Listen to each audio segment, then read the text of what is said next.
తన ఆస్తిలో ప్రతి పైసా తాను సంపాదించుకున్నదే అని జగన్మోహన్ రెడ్డి తన తల్లి చెల్లికి తేల్చి చెప్పారు.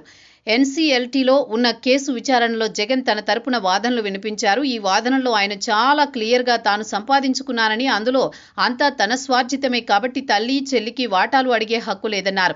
కేవలం ప్రేమతో కొన్ని ఆస్తులు ఇచ్చేందుకు ఎంఓయూ చేసుకున్నామని, కానీ తర్వాత తన చెల్లి తనకు వ్యతిరేకంగా రాజకీయాలు చేయడంతో ఆ ప్రేమ పోయిందని, అందుకే ఆ ఎంఓయూను రద్దు చేసుకున్నామని చెబుతున్నారు. ఆయన వాదనపై ఎన్సీఎల్టీ ఎలాంటి తీర్పు ఇస్తుందో కానీ ఈ కేసులో ఆయన ఉన్న వికృతత్వాన్ని అదే పనిగా బయటపెడుతోంది. వైఎస్ రాజశేఖర రెడ్డి సీఎం అయ్యే వరకు జగన్ రెడ్డికి ఓ సబ్ కాంట్రాక్టర్. ఆయన వ్యాపారం చేయడానికి డబ్బులు లేవు. వైఎస్ అప్పుల పాలై హైదరాబాద్లో ఉన్న ఇల్లు అమ్ముకోవడానికి ప్రభుత్వాన్ని పర్మిషన్ అడిగారు. ఆ స్థలం కమర్షియల్గా అమ్ముకోవాలంటే ప్రభుత్వ అనుమతి అవసరం. అలాంటి పరిస్థితుల నుంచి సీఎం అయిన తర్వాత జగన్ కుబేరుడయ్యారు. సండూర్ పవర్ అనే కంపెనీ నుంచి కంపెనీల మీద కంపెనీలు పుట్టించి ఊహించనంత మొత్తం సంపాదించారు.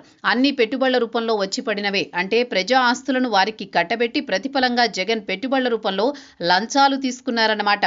అలా సంపాదించుకుని ఇప్పుడు అందులో తల్లికి చెల్లికి వాటాలు ఇవ్వాల్సి వస్తుందని తానే సంపాదించానని చెప్పుకుంటున్నారు. తన పదవిని అడ్డం పెట్టుకుని జగన్ దోచుకోవడానికి సహకరించిన వైఎస్ అన్ని కుమారుడికే కాదు కుమార్తెకు సగం వాటా ఉండాలని అనుకున్నారు.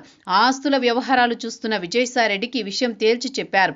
ఆయన కూడా టెక్నికల్ సమస్యల వల్ల అన్ని జగన్ పేరు మీదే పెడుతున్నామని, షర్మిలకు సమాన వాటా వచ్చేలా చూస్తామని చెప్పారు. వైవి సుబ్బారెడ్డి కూడా దీనికి సాక్ష్యంగా ఉన్నారని షర్మిల చెప్పారు.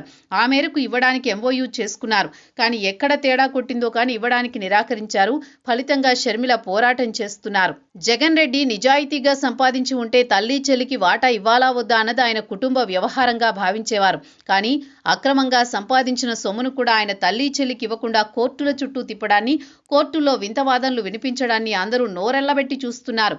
ప్రజా జీవితంలో ఉన్న జగన్ మనస్తత్వం ఈ కేసుతో మరింత ఎక్స్పోజ్ అవుతోంది.